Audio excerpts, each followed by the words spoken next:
AIIMS വിഷയത്തിൽ ബി.ജെ.പിയിൽ ഒറ്റപ്പെട്ട സുരേഷ് ഗോപിക്ക് പിന്തുണയുമായി എത്തിയിരിക്കുകയാണ് AICC general secretary KC. Venugopal. ആലപ്പുഴയുടെ എം.പി എന്ന നിലയിൽ സുരേഷ് ഗോപിയുടെ ആവശ്യം സ്വാഗതാർഹമാണെന്ന് അദ്ദേഹം വ്യക്തമാക്കി. ആലപ്പുഴയിലോ തൃശൂരോ എയിംസ് സ്ഥാപിക്കണമെന്ന സുരേഷ് ഗോപിയുടെ ആവശ്യത്തോട് കേരളത്തിലെ ബി.ജെ.പി നേതൃത്വം മുഖം തിരിച്ച സാഹചര്യത്തിലാണ് കെ.സി. വേണുഗോപാൽ പിന്തുണ അറിയിച്ച് രംഗത്തെത്തിയിരിക്കുന്നത്. നരേന്ദ്രമോദിയുടെ ക്യാബിനിൽ ഇരിക്കുന്ന ഒരു കേന്ദ്രമന്ത്രിയുടെ പ്രഖ്യാപനമാണ് ഇതെന്നും കെ.സി. വ്യക്തമാക്കുന്നുണ്ട്. എയിംസിന് വേണ്ടി ഏറെ കാലമായി കരഞ്ഞു കാത്തിരിക്കുകയാണ്. ഇതുപോലൊരു വിവേചനം മറ്റൊരു സംസ്ഥാനത്തിനും ഉണ്ടായിട്ടില്ല. ആലപ്പുഴയിൽ എയിംസ് എന്ന ആവശ്യവുമായി സുരേഷ് ഗോപി മുന്നോട്ട് വന്നാൽ എല്ലാ പിന്തുണയും നൽകും.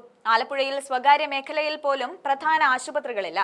സർക്കാർ വിചാരിച്ചാൽ സ്ഥലം നൽകാൻ സാധിക്കുമെന്നാണ് കെ.സി. വേണുഗോപാലിന്റെ പ്രതികരണം.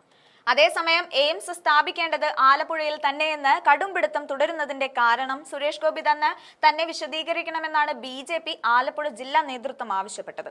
ഈ വിഷയത്തിൽ സുരേഷ് ഗോപി പറയുന്നത് വ്യക്തിപരമായ അഭിപ്രായമെന്നും പാർട്ടി നിലപാടല്ലെന്നും വി മുരളീധരനും പറയുകയുണ്ടായി. CPM-ലേക്ക് വന്നാൽ എയിംസ് വിഷയത്തിൽ ബി.ജെ.പിയിൽ തമ്മിലടി നടക്കുന്നുവെന്നാണ് M.V. ഗോവിന്ദന്റെ പ്രതികരണം.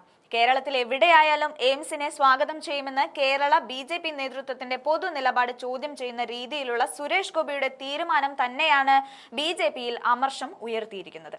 എന്തായാലും തന്റെ നിലപാടിനെ പരോക്ഷമായി ചോദ്യം ചെയ്തിട്ടും സുരേഷ് ഗോപി നിലപാടിൽ നിന്ന് വ്യതിചലിച്ചിട്ടുമില്ല. എയിംസിന്റെ കാര്യത്തിൽ തനിക്ക് ഒറ്റ നിലപാടേ ഉള്ളൂ എന്നാണ് സുരേഷ് ഗോപി മാധ്യമങ്ങളോട് പ്രതികരിച്ചത്. പറയാനുള്ളതെല്ലാം നേരത്തെ പറഞ്ഞിട്ടുണ്ടെന്നും സുരേഷ് ഗോപി വ്യക്തമാക്കിയിട്ടുമുണ്ട്. എയിംസ് കാര്യത്തിൽ ആലപ്പുഴയ്ക്കായി വാദിക്കുമ്പോൾ ആലപ്പുഴയിലെ ബി.ജെ.പി നേതൃത്വം പോലും സുരേഷ് ഗോപിയെ പിന്തുണ അറിയിച്ചിട്ടില്ല എന്നത് അത്ഭുതകരമാണ്.